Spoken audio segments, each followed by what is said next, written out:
sobre esta historia del Invencible, que era el barco más importante de la flota británica. Era el buque insignia, sí. El buque insignia, muy bien.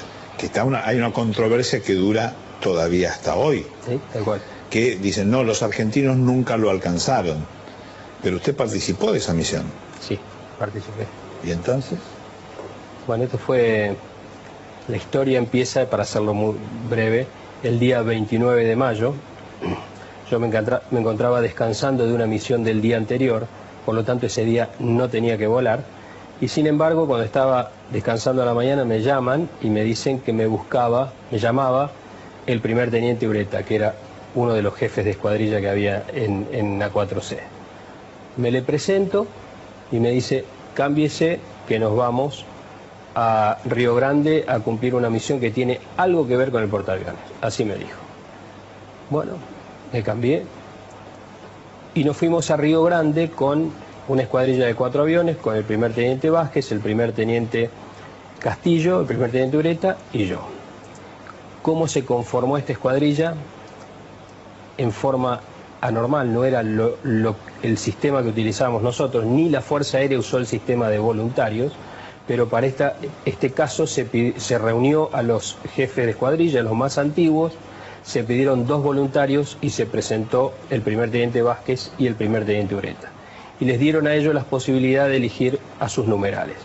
Vázquez lo eligió a Castillo y Ureta a mí. ¿Numeral qué es? Es el piloto. Ese que lo acompaña. Que lo acompaña, que depende de jefe. Operativo de Claro. su jefe. Y después se arma una cuestión jerárquica entre el 1, el 3, el 2 y el 4. Pero a mí no me importaba siempre siempre el 4, sí. Tal cual. Entonces nos fuimos a Río Grande. ¿Por qué a Río Grande? Porque en Río Grande estaban los aviones Super Etendard, que portaban el último misil Exocet que nos quedaba. 2 ya le habían tirado al Sheffield, 2 al Atlantic Conveyor, quedaba 1. El portaaviones había sido detectado y estaba a distancia, estaba en alcance.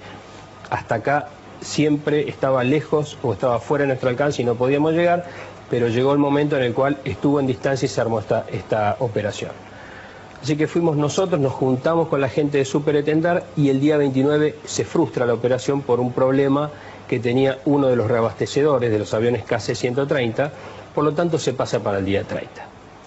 El día 30 se realiza la operación, despegamos alrededor del mediodía. ¿Con qué aviones? Con 2 Super Etendard que llevaban un misil Exocet y 4 aviones A4C con estos 4 pilotos que acabo de nombrar, que llevábamos 3 bombas de 250 kilogramos cada uno, más 200 proyectiles de 20 milímetros. Despegamos al mediodía después los Super, nos juntamos con los KC-130 que habían salido de otra base y nos estaban esperando unos 180 kilómetros al sur de las Islas Malvinas, sobre el océano. Nos juntamos con ellos, hacemos reabastecimiento, en el Hércules de adelante los 2 Super Etendard y en el Hércules de atrás nosotros 4. El Hércules tiene 2 mangueras, una en cada ala, así que entrábamos de a 2. 2 entraban, 2 esperaban y así sucesivamente. Y navegamos junto con ellos haciendo reabastecimiento en vuelo con rumbo este, unos 180 kilómetros más aproximadamente. Cuando termina esta fase de reabastecimiento en vuelo, nos desprendemos de los KC-130, ellos se van a orbitar a otro lugar, solos, sin escolta y sin armamento, esperando a que alguno de nosotros volviera y pudiera necesitar combustible, lo cual habla muy bien de ellos. Nosotros descendimos en ese punto, formamos los 2 Super Etendard a aproximadamente 1000 metros, y a la izquierda del Super Etendard que llevaba el misil formó Vázquez y Castillo, y a la derecha del otro Super Etendard que no tenía misil y que iba de apoyo radar, formó Ureta y formé yo. Yo iba a la derecha de los 6 aviones. Descendemos, nos ponemos rasantes sobre el agua, muy bajo porque era la forma de sobrevivir para que el radar no nos alcance. Muy bajo, ¿cuántos metros del mar? Mire, muy bajo, no tenía un instrumento que lo midiera, pero mi elemento de medida era no tan bajo como para tener miedo de chocar con el agua y no tan alto como para tener miedo que me agarre el radar. Y en esa franja andábamos, pero era muy bajo. Ha habido casos de aviones que levantaban estela arriba del agua, pero en realidad eso era lejos de ser temerario, era una técnica de supervivencia. El que volaba abajo no lo veían, o lo veían muy cerca y le daba, el factor sorpresa estaba del lado suyo. Y lo otro que teníamos que hacer era no hablar. Ese era el otro elemento vital, otro principio vital para sobrevivir, era no hablar.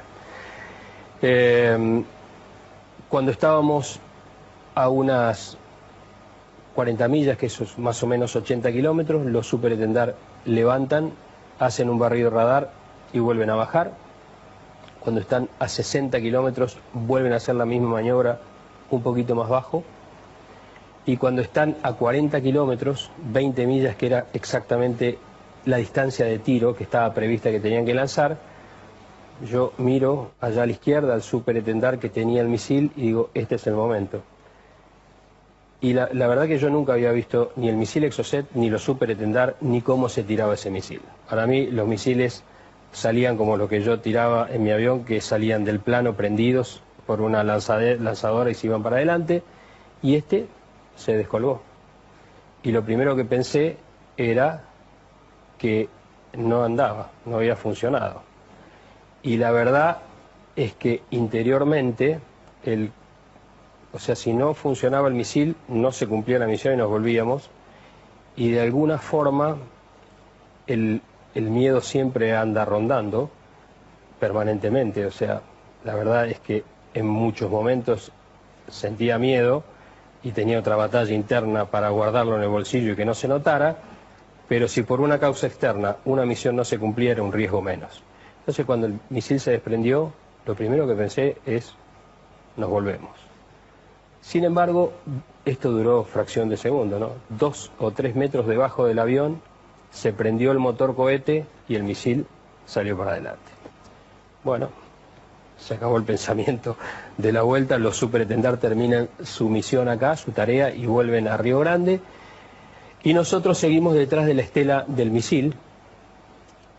El misil sale mucho más rápido que nosotros, si bien nosotros volábamos, estábamos en esa fase volando sobre los 900 kilómetros por hora, el misil sale más rápido y se va adelante, se pierde la estela en el horizonte, y unos segundos después que la estela se pierde en el horizonte, en el mismo lugar aparece una silueta de un barco muy grande, muy distinto a lo que habíamos visto hasta ese momento. Yo por lo menos en San Carlos, que había entrado el 25 de mayo a San Carlos, había visto la flota y los barcos, y aparte los había estudiado, pero los había visto y no tenían nada que ver con esto. Barco asimétrico, o sea, la pista le da una asimetría específica. No teníamos duda que era el portaaviones. A partir de ahí me sucede lo que se llama fascinación de blanco. Pierdo noción de lo que pasa al lado y empiezo a enfocarme en el avión, en el portaaviones. Y cuando estábamos debajo de unos 8 kilómetros más o menos de llegar al portaaviones, siento en mi cabina una explosión muy fuerte, externa. Miro a mi izquierda y veo una 4 que se le explota, se le vuela un plano e impacta contra el agua. Tengo que seguir mirando al frente porque al perder la energía la diferencia de velocidad es muy grande y se pierde la imagen rápido. Vuelvo a concentrarme en el portaaviones y cuando estaba por empezar a tirar cañones, a apretar mi disparador de cañones, sentí otra explosión dentro de mi cabina, mucho más fuerte que la anterior. Sentía adentro como si hubiera dejado correr gas en el horno y haber tirado un fósforo después. Esa presión y depresión es lo que yo sentí dentro de la cabina. Volví a mirar a mi izquierda y a unos 5 metros de mi plano vi otro A4, otro de los que estaban a mi izquierda, que explotaba, pero ya no como el anterior que se desarmó y voló en pedazos, sino que se infló, tomó prácticamente el doble de tamaño, las chapas remachadas se separaron de a una y entre chapa y chapa lo que se veía adentro era fuego, color naranja, ¿no? Esta es la última imagen que tengo de ese evento. Vuelvo a mirar al frente, tiro cañones, me salieron todos los proyectiles de cañones, por suerte, y realmente una excepción en este tipo de avión que salieran todos los cañones porque no era el mejor armamento que tenía el avión, el cañón. Y cuando estuve bien encima, yo lo ataqué de atrás, o sea, el portaaviones iba en el mismo sentido que iba yo, estaba totalmente cubierto de humo de la mitad del casco hacia abajo, humo que ya veíamos salir desde mucho tiempo atrás, como dos bigotes y humo negro como si se quemaran gomas. Apreté el disparador de bombas, no pude salir por arriba porque estaba muy cerca, viré a la derecha y le pasé por el lateral derecho al portaaviones. Las bombas estaban retardadas 12 segundos, así que explotaban 12 segundos después de que impactaban, así que la explosión nunca la veíamos nosotros, porque teníamos que separarnos para que no nos explote abajo. Y una vez que pasé la prueba del portaaviones, empecé a hacer todo tipo de maniobras evasivas para que no me pegaran, no me tiraran misiles, como ya había visto que habían pegado a dos compañeros míos.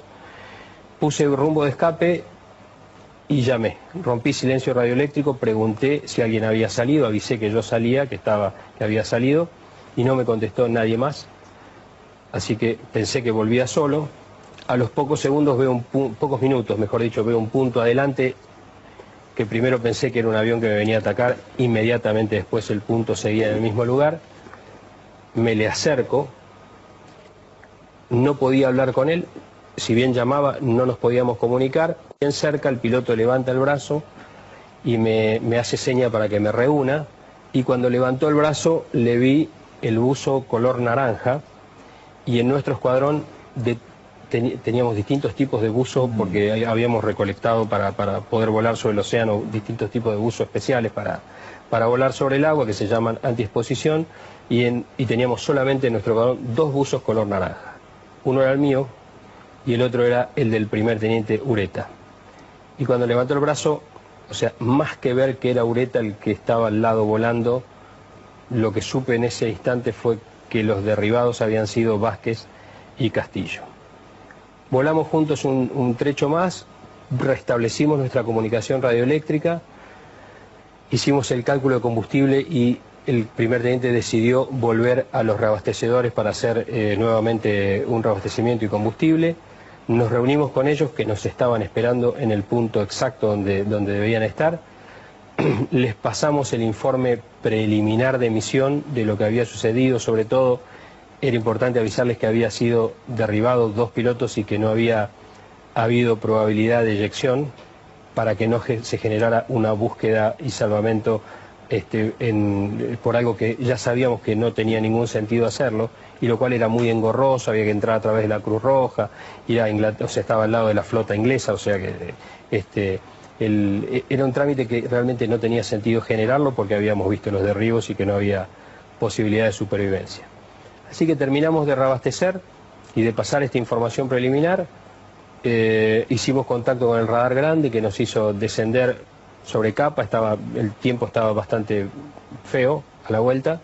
Hicimos contacto sobre el océano y aterrizamos en Río Grande después de 3 horas y 47 minutos de vuelo. No hay duda entonces que fue impactado.